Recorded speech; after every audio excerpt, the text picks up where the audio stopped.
¿Qué onda, ¿Listo? Chuck? ¿Cómo estás? Segundo miércoles en el que nos encontramos para platicar sobre estos temas que nos apasionan, en donde, bueno, en estas transmisiones estamos mezclando nuestro gusto por el cine y nuestra pasión por el tema de la salud mental y de las familias, ¿no? La verdad es que sí, contento ya otra vez en el episodio 2. Pues con todas las ganas, a ver qué vamos a desmenuzar ahora. Creo que es una peli bastante densa. Ya lo habíamos platicado entre semana, que es una película viejita, pero bastante densa, que sí, no es porque sea de un tema viejo, no esté pasando en la actualidad y sí, es un gusto hablar de películas y hablar de lo que nos gusta, güey, que es al final del día lo que nos llama la atención y lo que de cierta manera nos apasiona, pero la verdad de sobremanera. Sí, yo creo que es algo que hemos venido haciendo durante toda nuestra vida, el ir desmenuzando películas, y ahora, bueno, usamos esta herramienta de transmisión y sobre todo esta gran herramienta que es Valores 7.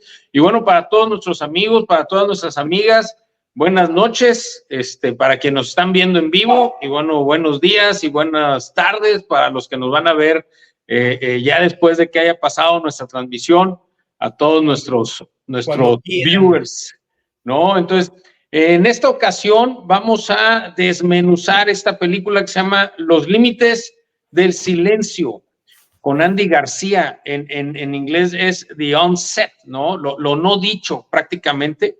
Lo no dicho. Lo no dicho, ¿no? Y bueno, para quienes puedan, para los que tengan Amazon Prime, ahí es donde la pueden encontrar, ¿no? Está muy buena. Ahorita lo platicábamos en el previo, ¿no? Antes de entrar al aire, lo platicábamos Chus y yo, y es una película súper densa, güey. La realidad, yo no la había visto. Me la eché, bueno, pues ahorita en la tarde, ¿no? Previo a esta transmisión. Y la mera verdad es de que es muy densa, sobre todo cuando habla de la relación entre la familia, ¿no? O sea, desde que entra la película, te vas dando cuenta que hay tensión, ¿no? Está este chavo Kyle rebotando la pelota, y sobre todo algo que a mí me llama mucho, que me brinca mucho en el momento en que está hablando con él y él está jugando con la pelota, es decir, se la está pase. Obviamente había un tema de ansiedad. No sé ahí, Chus, ¿qué nos puedas platicar tú? Sí, la verdad es que como bien dices, es una película viejita que incluso cuando estuvimos platicando sobre este proyecto, de poder retomarlo del podcast, de hablar un poquito de todo, de también hablar de películas y del contenido, que también igual vamos a tener invitados que nos puedan aportar. Estábamos platicando de con cuál película arrancar la semana pasada. Arrancamos por Náufrago porque pues nos gusta, la hemos visto infinidad de veces y yo recuerdo que le estaba diciendo a Jan, está una viejita que se llama Los Límites del Silencio. No la he visto. Y le dije, pudiera asegurar que sí, cabrón, porque es buenísima. No la he visto y hasta como que ni me peló, pero se quedó ahí. Cuando estamos armando el segundo episodio, vamos a verla. Bueno, está bien, me la voy a aventar. Me manda un mensaje Giancarlo como que le puso pausa y dices, no mames. No. Estoy bien ansioso. ¿En qué vas? Ya se rasuró. Ya se rasuró. Van a ver la película, o sea, no se trata de espolear ni nada, está viejísima y no somos expertos en el cine ni vamos a ver que, la fotografía y todo esto, porque no estamos hablando ni de la producción, si tiene buen guión ni nada, porque yo me considero totalmente inexperto en ese tema. Pero sí habla mucho de la salud mental. Y creo que la salud mental hoy en día ya le están dando un poquito más de bola, ya le están dando un poquito más de juego, sigue siendo un tema tabú impresionadamente, pero creo que hoy por hoy ya se habla un poco más. En la película hay varios temas que vamos a estar platicando, Jan y yo, como la familia, el divorcio, la comunicación, los roles de la adolescencia, y también hay una palabra ahí que yo sé que en redes no se puede decir, que es el desvivir y el autodesvivirse, muy denso con este Kyle, ¿no? Que es el protagonista principal, a pesar de que no está en toda la película. Sí, es un tema de ansiedad, es un tema de depresión propio a lo mejor como cualquier adolescente, tanto chico como chica que pudieran estar pasando, y creo que mal encausado, ¿no? A lo mejor esta parte por el mismo papá, el mismo protagonista de quererlo llevar con pincitas o muy cuadrado, que lo empieza a canalizar con otro compañero terapeuta y de ahí, bueno, un sinfín de cosas que van a ir pasando, pero sí, totalmente la salud mental habla en toda la película porque rebota en la familia, en la hija, en el trabajo, en los colegas con este personaje. Sí, fíjate que de los temas que luego ves, ¿no? Luego te encuentras, es precisamente ese, ¿no? Esa relación, ves esa tensión de relación entre el papá, la esposa, la hija y el hijo, ¿no?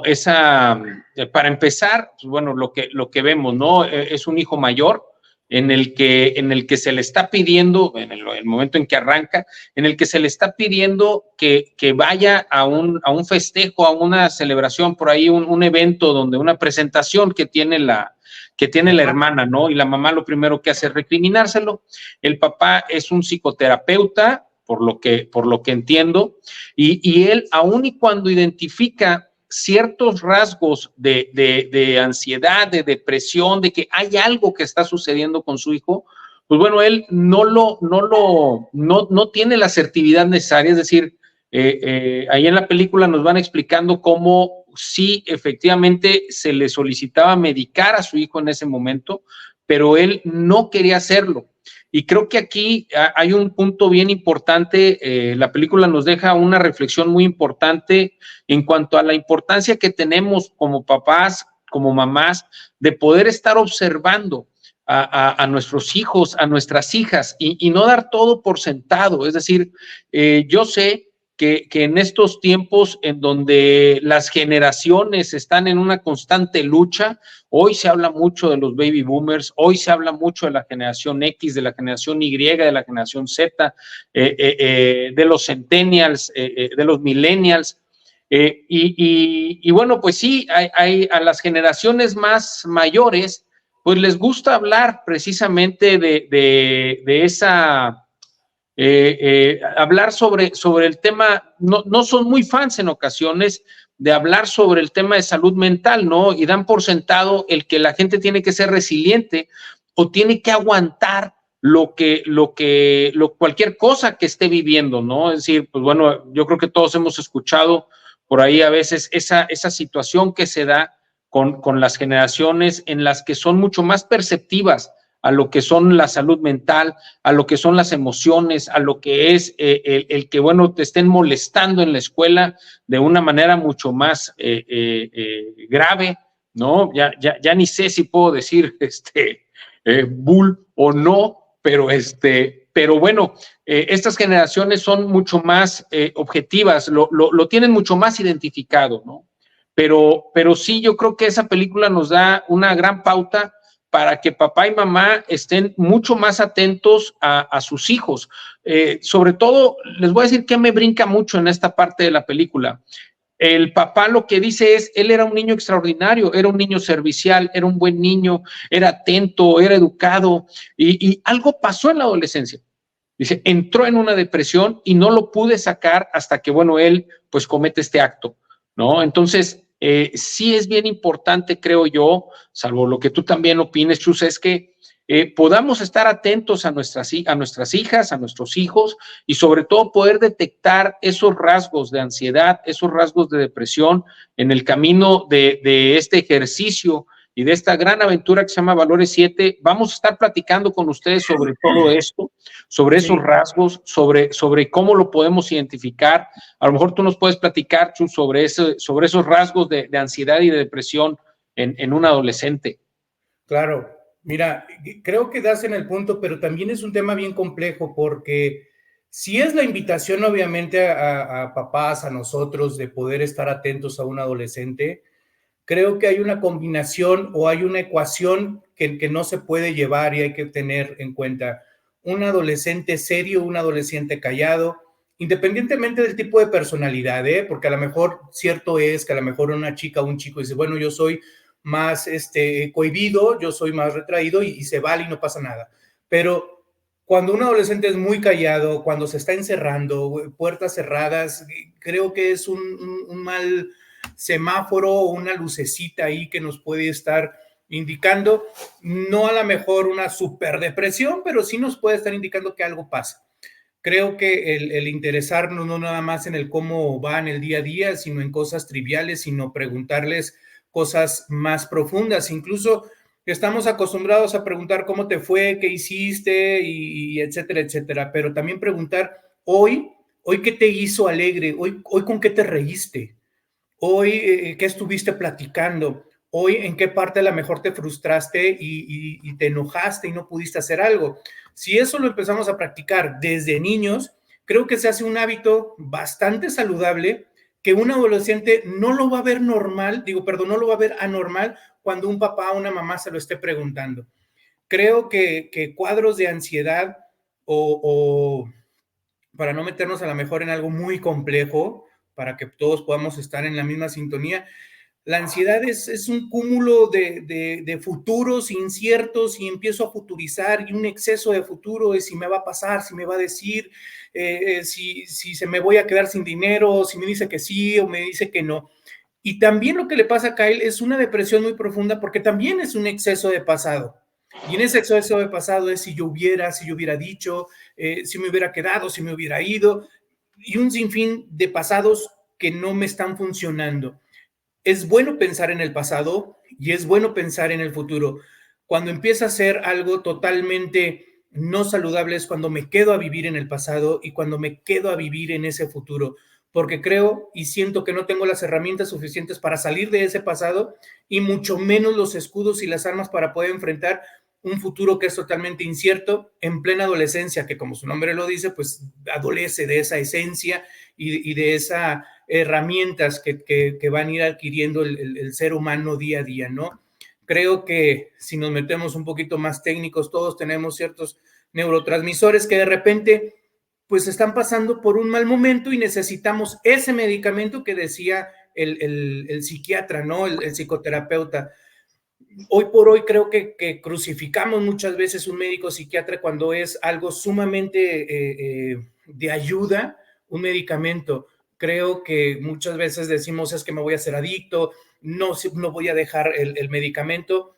Si lo ayudo y si lo pongo caminando con una psicoterapeuta, creo que va a ser un buen camino y va a terminar todo en un buen puerto.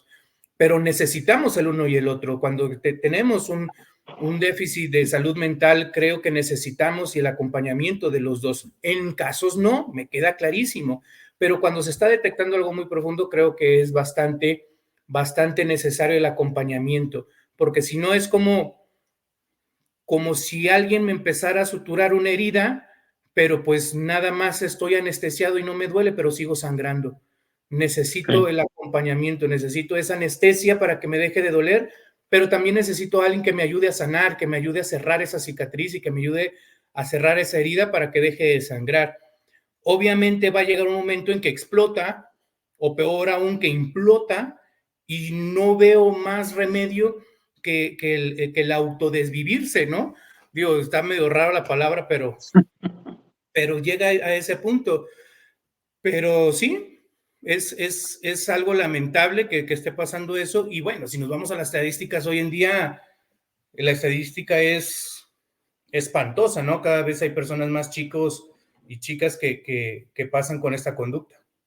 Sí, mira, yo creo que uno de los puntos, hay unos ejercicios que son extraordinarios, sobre todo para poder estar integrado, ¿no? En cuanto a lo que, en cuanto a lo que está viviendo, ¿no? Tus hijos y tus hijas. Hay un ejercicio que es buenísimo, tal cual como lo dice Chus, pero es bien importante incluso que en ocasiones empieces tú. Es decir, lo importante es decir cómo me ha ido a mí en este día, sobre todo cuando pasas por ellos a la escuela o cuando los vas dejando o cuando estás en ese momento antes de dormirte, ¿no?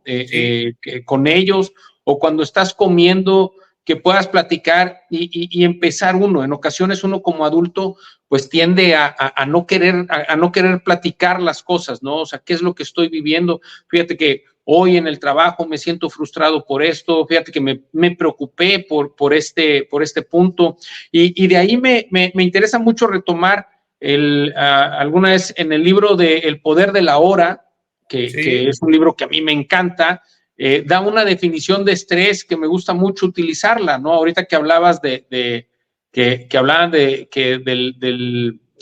inglés le dicen overthinking, que sería como sobrepensar, sí. pero por ahí Edgar Tolle dice, el estrés es estar aquí cuando quieres estar allá, ¿no? Para mí es la mejor definición que puede haber del estrés, ¿no? Estar aquí cuando en realidad quieres estar allá.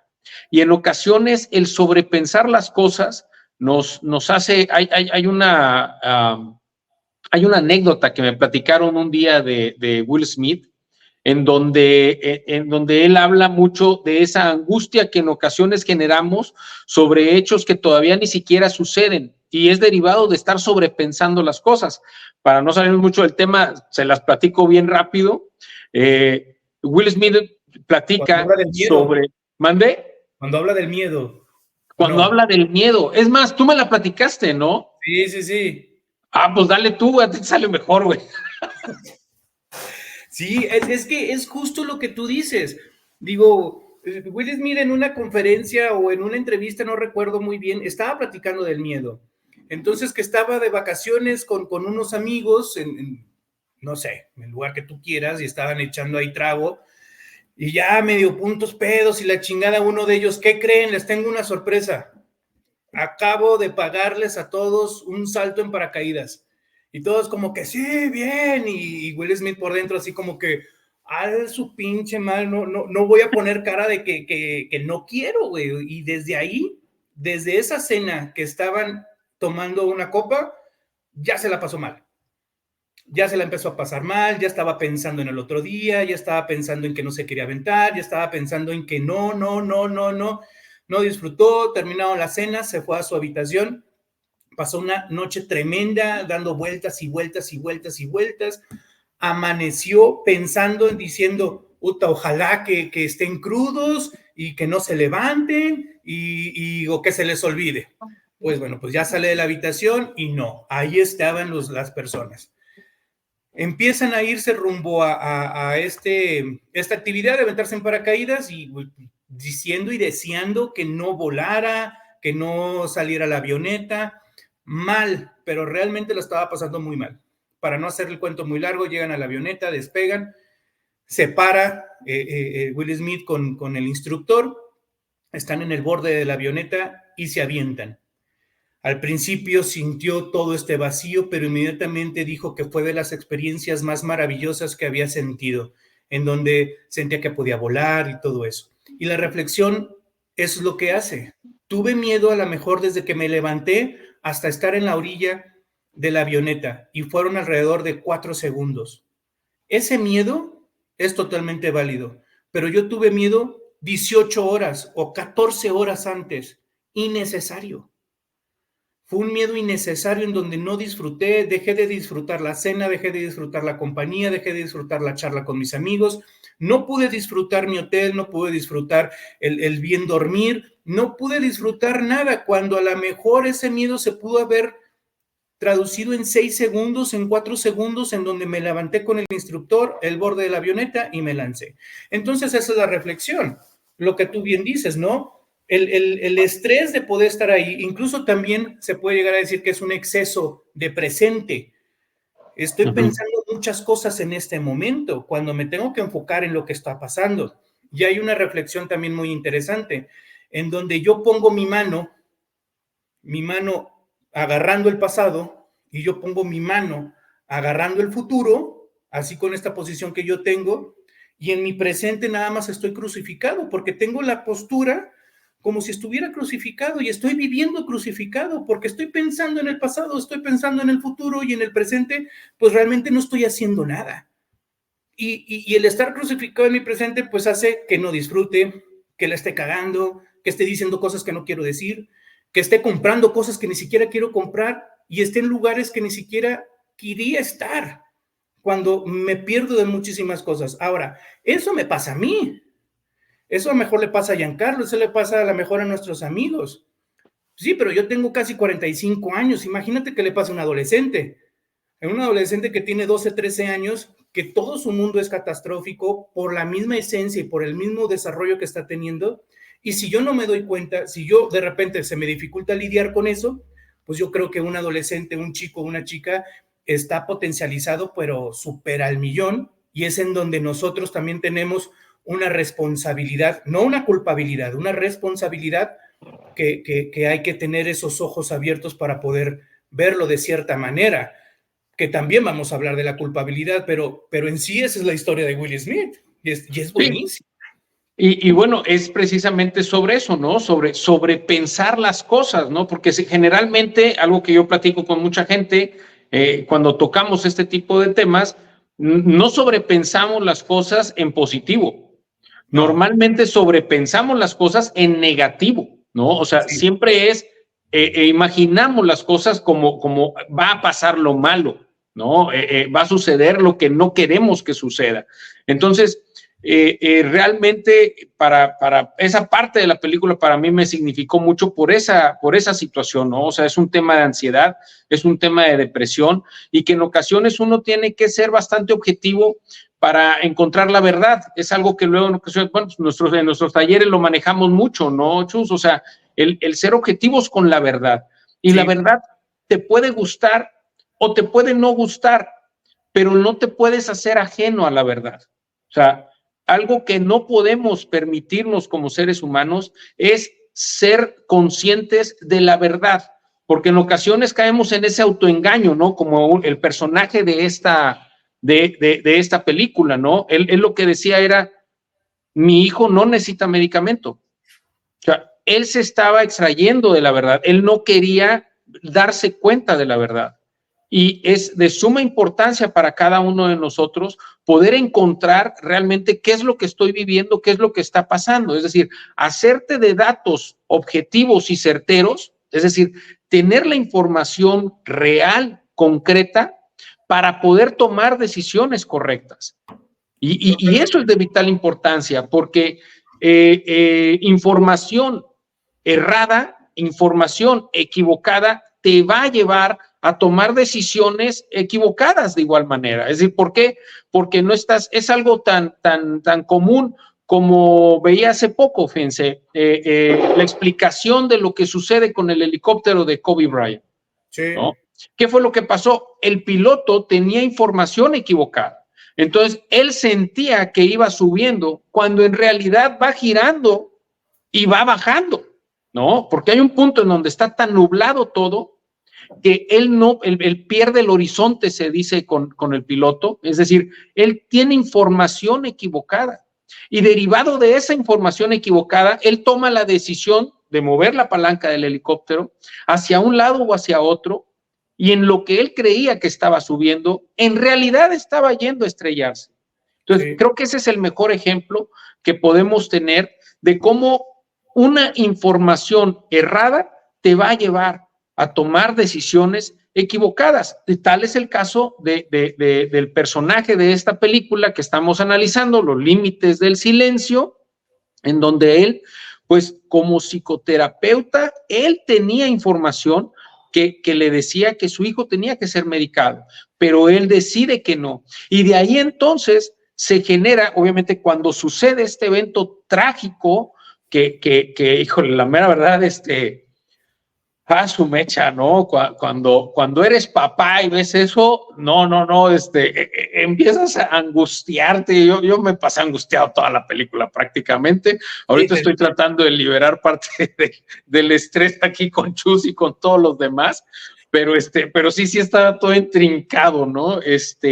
Y es obvio, ¿qué sucede, no?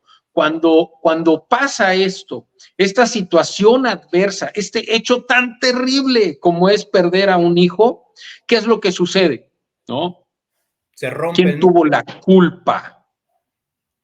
¿No? Sí. ¿Quién tuvo la culpa? Vamos a tratar de liberarnos del dolor, es decir, en lugar de identificar en lugar de identificar realmente qué emoción, qué estoy sintiendo, prefiero aventar culpas, prefiero decir, sabes que tú fuiste el culpable o ella fue la culpable, es decir, buscar a quién señalar. Y es de ahí de donde se deriva un divorcio precisamente. Claro, sí, y sobre todo también la culpa de Kyle, porque luego, bueno, para que los vean, el terapeuta, el papá se da cuenta de que pasó algo, ¿no? Entonces es uno de los factores del por qué Kyle también se sentía culpable con toda esta depresión que tenía y comete este acto. Creo que la culpa es una palabra que incluso tiene una carga emocional muy, muy, muy poderosa, porque es más fácil sentirme culpable que hacerme responsable. Sí. Siento yo que la culpabilidad nos han enseñado a que puedo yo pedir perdón, puedo reparar un daño, puedo pagar lo que se rompió y listo, ¿no? Y doy una disculpa, pero creo que la responsabilidad es mucho más poderosa, pero es difícil que nosotros como seres humanos de repente estemos en esta sintonía de poderme responsabilizarme. La responsabilidad no es otra cosa que poder responder a una habilidad. Entiendo que en la palabra no esté la H de habilidad, pero hacerme responsable es poder responder en algo, es no volver a generar unas ciertas cuestiones. Por ejemplo, la culpabilidad es cuando tú haces algo para dañar algo o a alguien, con toda la intención. Eso es la culpa. Si yo de repente estoy en un consultorio o estoy en mi casa, invito a Giancarlo, yo sé que la silla está rota y le digo a los que están conmigo, ahorita que llegue Giancarlo, le voy a decir que se siente y se caiga. Se siente y se cae. Y a lo mejor entra o no un sentido de híjole, así se pegó, o cargo de conciencia o no. Eso es otra cosa. Pero de que es mi culpa porque yo deseaba eso, yo deseaba que iba a pasar. Pero si es en el mismo ejemplo, Giancarlo está en mi casa, yo me distraigo, Giancarlo se sienta y se cae, no es mi culpa, pero sí soy responsable. Porque estás en mi casa, sabía que la silla estaba dañada, a lo mejor necesité retirarla, necesité mandarla a reparar, necesité ponerle un letrero de no se sienten porque está rota. Soy responsable del lugar, soy responsable de inmobiliario, soy responsable de mis invitados, soy responsable. No me hace culpable. Entonces, muchas veces en terapia podemos atender esas cuestiones de, a ver, no es tu culpa, pero sí me tengo que hacer responsable de muchísimas cosas, de poder aceptar una verdad, de poder a lo mejor levantar la mano y decir que tengo una duda, de poder levantar la mano y decir que sí soy vulnerable y tengo miedo. No sé, de eso sí soy responsable, de lo que he sentido, de lo que estoy sintiendo y de lo que pudiera llegar a sentir después de dicho acto, cualquiera que este sea, ¿no? Estamos desmenuzando esto, pero después de otras cuestiones soy responsable. O por otra situación, a lo mejor yo ahorita digo, no, el fin pasado me emborraché y choqué. ¿Cómo crees, Chus? Sí, pero ya me hice responsable, ya pagué los daños. Bueno, qué bueno. Y el otro fin de semana me vuelvo a emborrachar y vuelvo a chocar. ¿Sabes qué? Volví a chocar, estaba bien borracho y volví a chocar, pero ya me hice responsable. No, güey, no te has hecho responsable. O sea, no has hecho esa responsabilidad. Entiendo que de los errores aprendemos y de los errores nos volvemos más sabios si tú quieres, pero otra vez el mismo error creo que no me he hecho responsable y no para crucificarme ni victimizarnos, sino que creo que estoy repitiendo ciertas cosas y no me he hecho responsable. Entonces creo que en la película este psicoterapeuta no se terminaba de hacer responsable, no de lo que pasó, sino de lo que estaba pensando, de lo que estaba sintiendo, de su estilo de vida, de su proyecto o de su sentido de vida como terapeuta, como papá, como profesional. Cuando se termina uno responsabilizándonos de lo que nos toca y responsabilizándonos hacia dónde voy, creo que el camino no es que se vaya a volver más fácil, pero sí se va a volver un tanto más saludable, ¿no? Sí, y sobre todo que, bueno, es un acto muy común en una pareja, ¿no? O sea, Sí. en muchos matrimonios hemos podido encontrar cómo la culpa es, por ejemplo, cuando no pueden tener hijos, es bastante común que las parejas busquen quién es el culpable, ¿no? O sea, ¿de quién es la culpa? ¿No? ¿Quién es él que no puede tener hijos o la que no puede tener hijos? En muchas ocasiones hemos atendido a matrimonios con esa situación, Sí. y es precisamente esa parte, ¿no? Sobre todo, como les digo, cuando como matrimonio se vive un evento adverso, es bastante común, en ocasiones no lo dicen, y de ahí me interesaría mucho retomar precisamente el título de la película, ¿no? Los límites del silencio o lo no dicho. Y en ocasiones es importante decírselo, pero fíjense, cuando hay una situación que no nos parece, ¿no? Como pareja, como matrimonio o como familia, cuando hay una situación que no nos es agradable, cuando es una situación adversa, es de vital importancia poderlo hablar y poderlo decir. Y como bien decía Chus, tomar responsabilidad de esto. Y tomar responsabilidad de esto en mediación, hay un ejercicio que es muy importante, es un ejercicio comunicacional que antes de poder hablar y decir tú hiciste, es decir, cómo yo me siento. Sí. Y eso en automático va a eliminar muchas barreras de comunicación, porque imagínense cuando tú estás hablando con tu pareja, ¿no? Y lo primero que dices es, lo que pasa es que tú hiciste mal. En automático la respuesta de la otra persona es, no, yo no hice nada mal.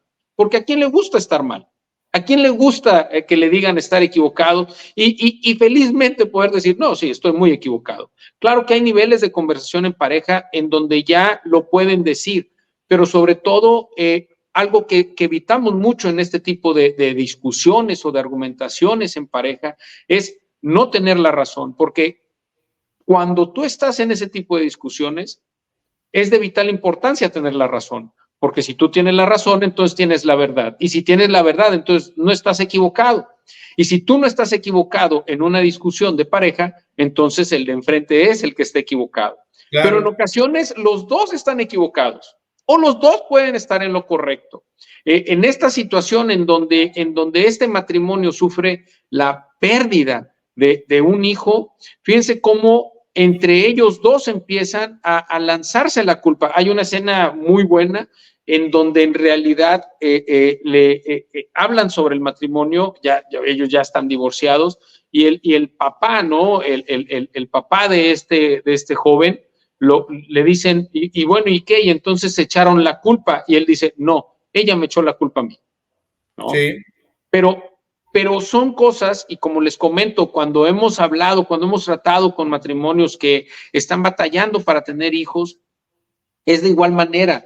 Tú percibes cuando estás frente a ellos cómo hay una culpa, o incluso cuando estás con matrimonios que han tenido una situación de una pérdida de un hijo, de una hija, tú percibes cómo dentro de lo que ellos mismos están hablando, uno mismo percibe cómo hay un sentimiento de culpa, cómo está ese sentimiento de culpa, tanto de la persona que se siente más culpable, ¿no? O más responsable, como lo decías, ¿no? Y de quien está sintiendo que la persona de enfrente es la culpable del hecho, ¿no? Cuando tenemos esos casos, pues los comento, en muchas ocasiones lo que se busca es decir, ¿para qué quieres saber quién es? ¿No? ¿Para qué quieres saber quién es el que puede o la que no puede? ¿No? Claro que cuando entramos a procesos científicos de in vitro, fertilizaciones, etcétera, pues sí, claro que científicamente se tiene que saber quién es la persona que tiene esta situación, pero en general, o por ejemplo en un tema de adopción, ¿no? Cuando de pronto uno de los dos presenta una situación psicológica o emocional que no le permite adoptar en ese momento, pues ¿para qué decimos? ¿Para qué decimos quién es, quién tiene esa situación? Porque eso va a generar una culpa más que cargar y en muchos casos va a desencadenar en un divorcio. Así es que para mí, en esta parte de la película, un punto de vital importancia que nos deja es sobre todo, como bien dice Chus, es que cada uno de nosotros se responsabilice. Es decir, ¿yo qué hice, no? Algo que siempre pedimos a los matrimonios cuando entramos a una mediación, es decir, sí, ya sé que ella es la mala de la película, ¿no? Y sí, ya sé que él es el malísimo de la película, ¿no? Pues por eso están aquí. Pero tienes que decir qué hiciste tú. Sí. Y ahí es en donde empiezan a trastabillar todos. No, pero no, es que ella, o no, es que él, no. Es de vital importancia que si en realidad buscas resolver en pareja una situación, tengas que empezar con el mensaje yo y no con el mensaje tú. Eso es en realidad, ¿qué hice yo? Y en ocasiones terminas diciéndole, bueno, dime lo mínimo, hombre, dime lo que sea, poquito, tantitito, ¿verdad? ¿En qué colaboraste? Queremos sangre, güey, queremos sangre. Sí, y bueno, hay respuestas muy buenas, se las voy a decir, pero no la vayan a usar a su favor, ¿no? Pero claro que siempre está por la opción del victimizaje, ¿no? ¿Qué hiciste tú? Pues casarme con ella. No, hombre, ¿verdad? Vayamos más al fondo. Pero sí, aquí en esta película, yo creo que te marca mucho esa parte, ¿no? Como matrimonio, híjole, es que fuiste tú, no fuiste tú, y termina en un divorcio. Creo que hay una frase, bueno, no sé si es como una frase, sino una postura que también te la aprendí a ti en toda esta onda de la mediación, que hay 3 tipos de verdades. Así es buenísimo. Mi verdad, tu verdad y la verdad. Que esa es la pura, la genuina, que obviamente, pues como dice Niurka, ¿no? Desde mi verdad, pues hablo a mi favor, cabrón, pero cuando yo me responsabilizo de lo que yo voy a sentir después de haber dicho eso, también se genera un vínculo bueno, que vuelvo a insistir, no es que sea fácil, o sea, no tiene por qué ser fácil, porque muchas veces nosotros como seres humanos es que me va a doler, es que va a tardar, es que va a iniciar, es que, y pues no, o sea, tiene que ser así.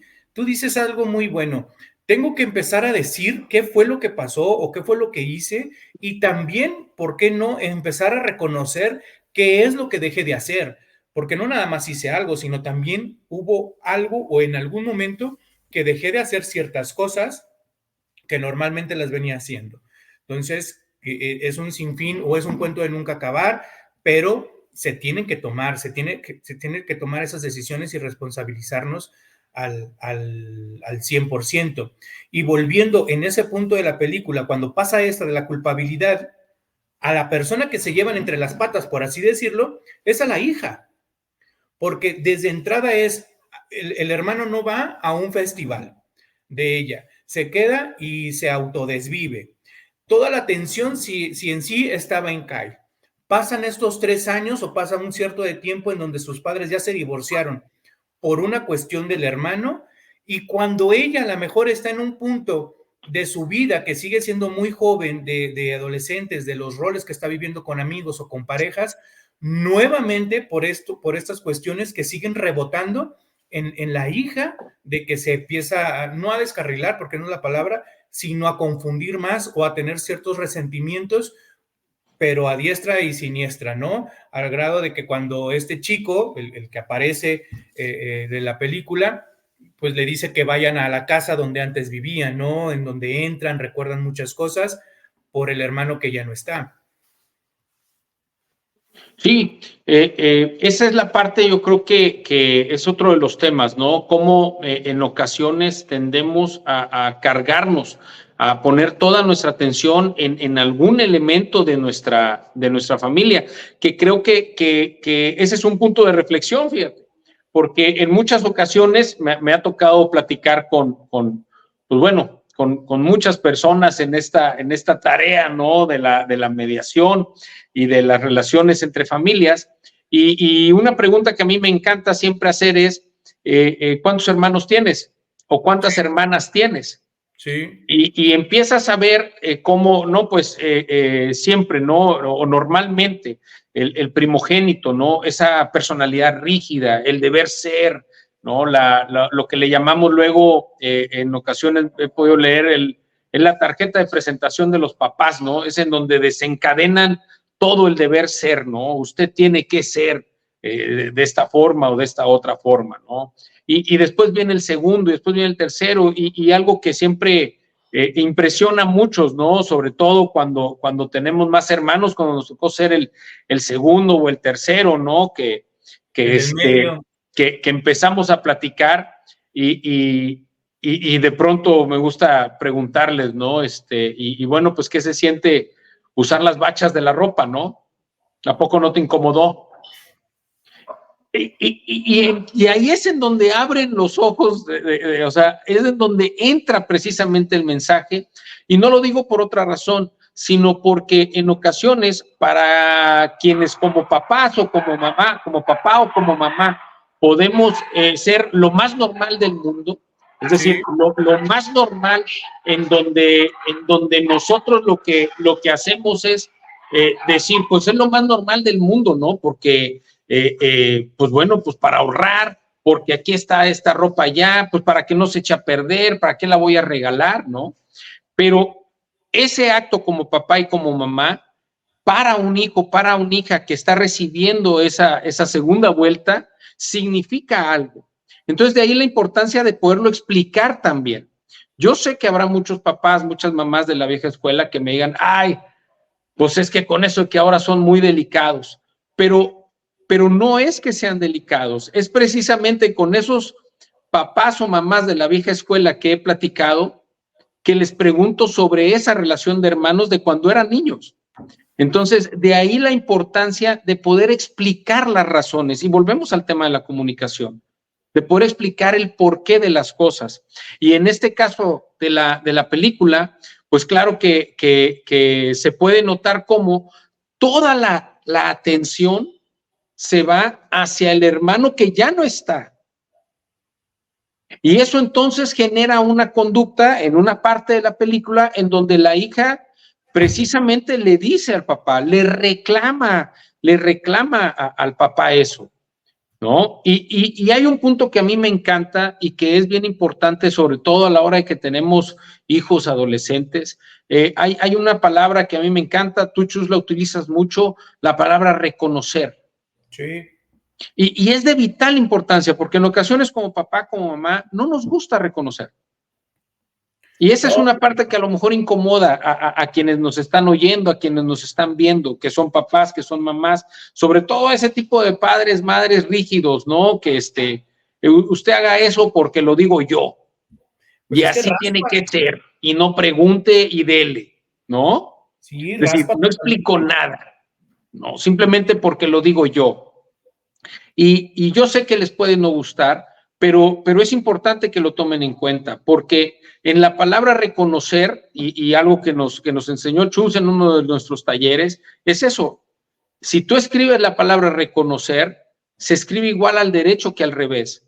Sí. Y es porque no hay confrontación en la palabra reconocer. A la hora de que tú reconoces, estás abriendo una puerta de comunicación con la persona de enfrente. Y eso es lo que pasa con esta persona, con este personaje, porque hasta el momento en que él se abre con su hija y reconoce lo que él hizo, es que la hija se abre con él y empiezan a llorar los dos y entonces se vuelven a encontrar.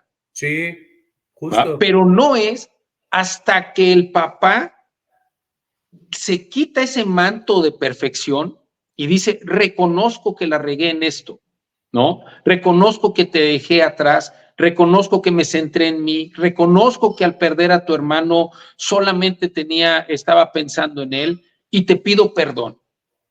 Y en ese reconocer está el perdón, como se los comento. Sí. ¿No? Y a la hora de que llega el perdón a una relación, ya lo tienes todo. Prácticamente lo resolviste. Claro, y después hacerte cargo. Es correcto. Necesito hacerme cargo de eso, porque igual en la película se ve, digo, no, tampoco somos expertos en imagen corporal, pero se puede llegar a entender, ¿no? El psicoterapeuta descuidado, barbón, descuidada su casa, incluso desde su revictimización, el decir yo ya no atiendo a nadie, yo ya no hablo con nadie, nada más escribo. Desde ahí, pues es coraza tras coraza tras coraza por no reconocer ciertas cosas.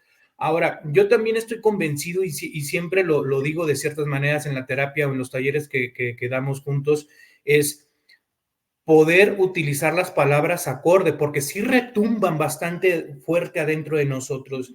Si ya estamos utilizando la palabra reconocer, que cierto es, se lee igual de aquí para allá como de allá para acá, si lo pongo en un verbo gerundio, como reconociendo, es una palabra que siempre va a estar en movimiento. ¿Por qué? Porque sigo reconociendo. Entonces, si yo me hago un hábito de seguir reconociendo en mi vida, pues reconociendo no tiene un pasado ni un futuro, sino está en constantemente movimiento esa palabra.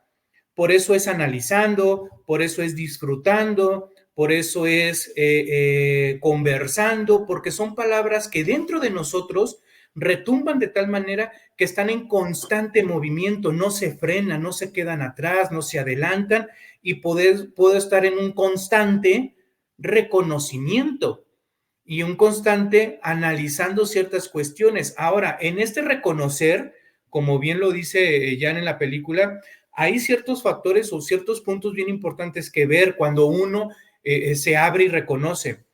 No te juzgues, no te trates mal, no te crucifiques a ti mismo. O sea, necesito estar en ese reconocimiento, sé que algo pasó, sé que me estoy haciendo cargo y me voy a responsabilizar, pero si en ese intentar yo me sigo lamentando, yo me sigo poniendo el si hubiera, yo me sigo si tan solo, pues realmente me voy a quedar atascado y eventualmente otra vez eso se va a volver a fracturar. Necesito realmente tomar las riendas de mi vida y ponerlas adelante.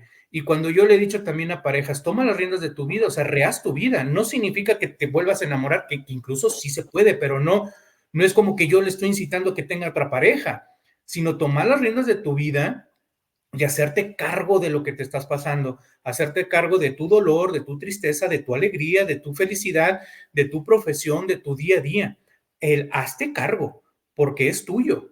Y compártelo. En un momento dado, levanta la mano y compártelo. Eso me va a llevar ahorita a este punto, ¿no? Nos han enseñado, como bien dice Giancarlo, con la vieja escuela, muchas veces el no pedir ayuda, el no llorar o resolverlo tú solo, pero creo que el pedir ayuda es uno de los actos más humildes, en el buen sentido de la palabra, del ser humano.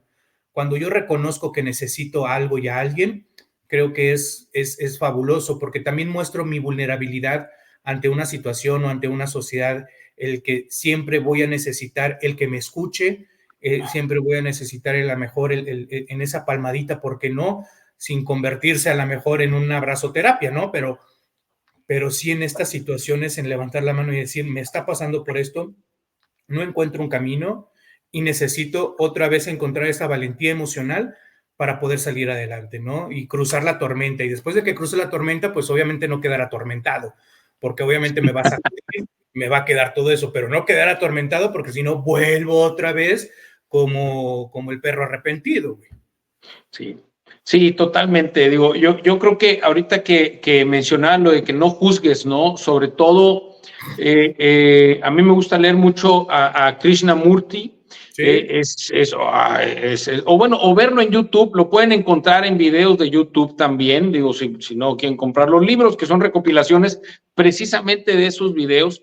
Y en El Poder de la Hora, ahora traigo de moda El Poder de la Hora, ¿no? Ahora me estuve acordando más bien de ese libro, pero hay algo que es extraordinario y ahorita cuadra mucho con lo que tú dices y es no juzgar los hechos, solamente observarlos, porque Sí. cuando tú los juzgas les das un valor, ¿no? Bueno, malo, pero simplemente el observarlos, ¿no? Esto es lo que sucedió, esto es lo que está pasando y de esa manera vas a poder resolverlo de una manera más fácil. Sí, es como de repente estar en tu ciudad y de repente que se nubla.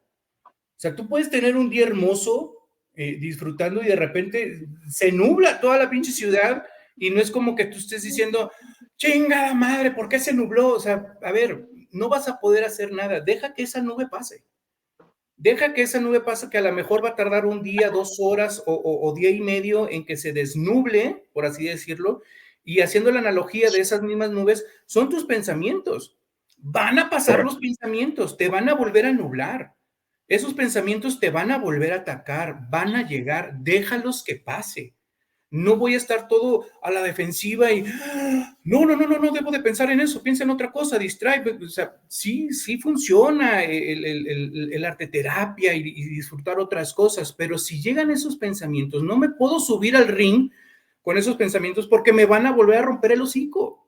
Claro. Así, Y deja que pase esos pensamientos, no te juzgues, no te amedrentes a ti mismo y puedes seguir analizando y compartiendo y reconociendo que a lo mejor puede haber todavía fracciones adentro de mí, puede haber reservas, porque hay reservas en donde me resisto a reconocer ciertas cosas, ¿no? claro. Entonces creo que eso es lo que realmente a lo mejor le pasó a este psicoterapeuta que es Totalmente. hacía, ¿no? Y es justo lo que habla sobre los pensamientos.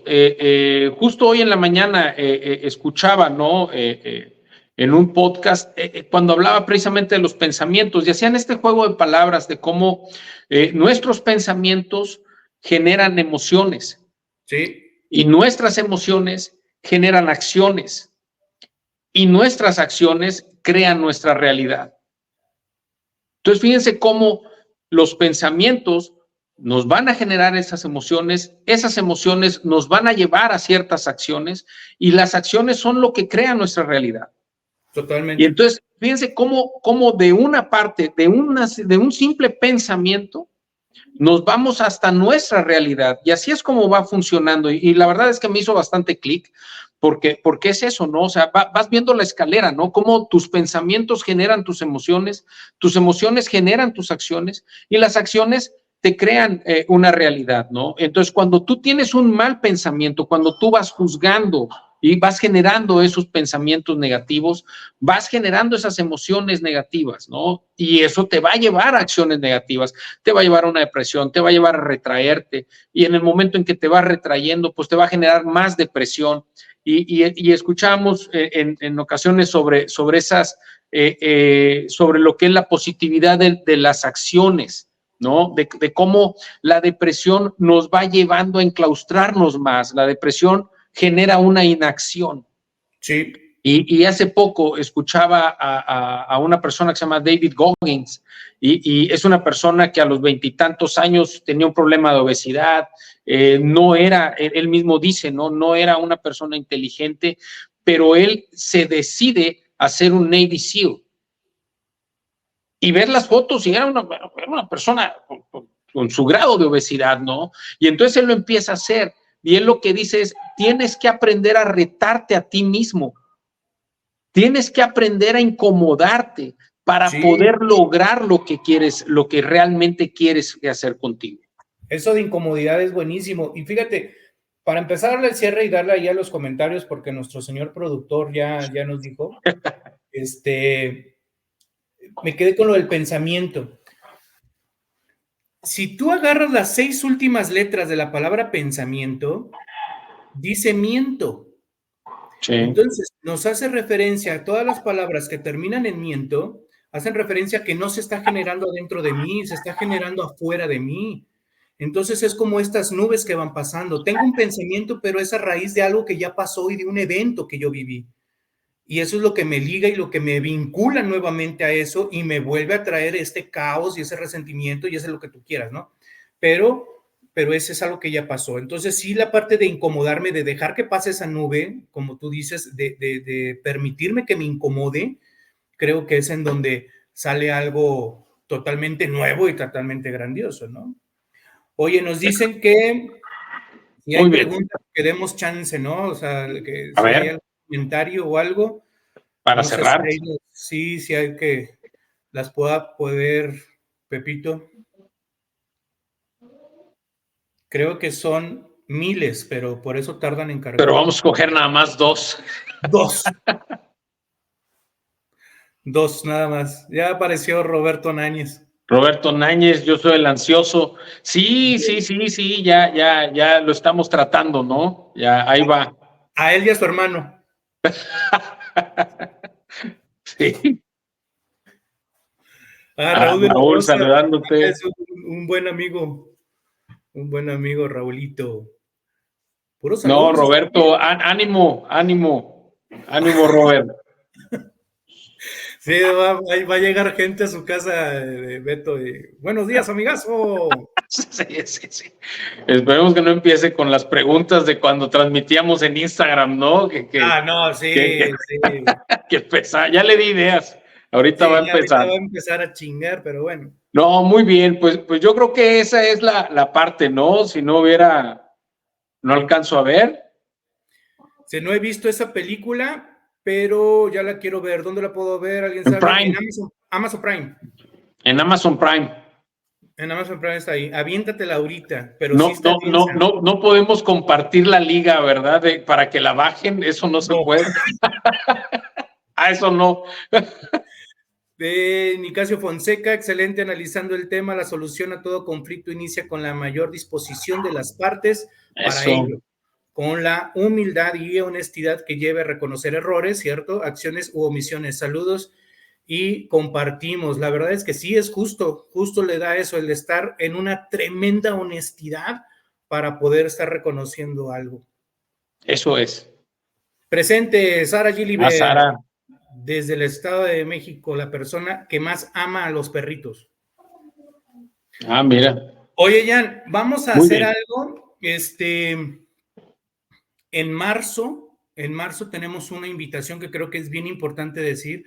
En marzo tenemos un masterclass en Guatemala con unos amigos que nos hicieron la invitación de tener un masterclass. Este masterclass es 100% el título de Giancarlo, por eso yo quiero que él lo mencione porque abarcamos muchísimos temas. Entonces, dale, Jan.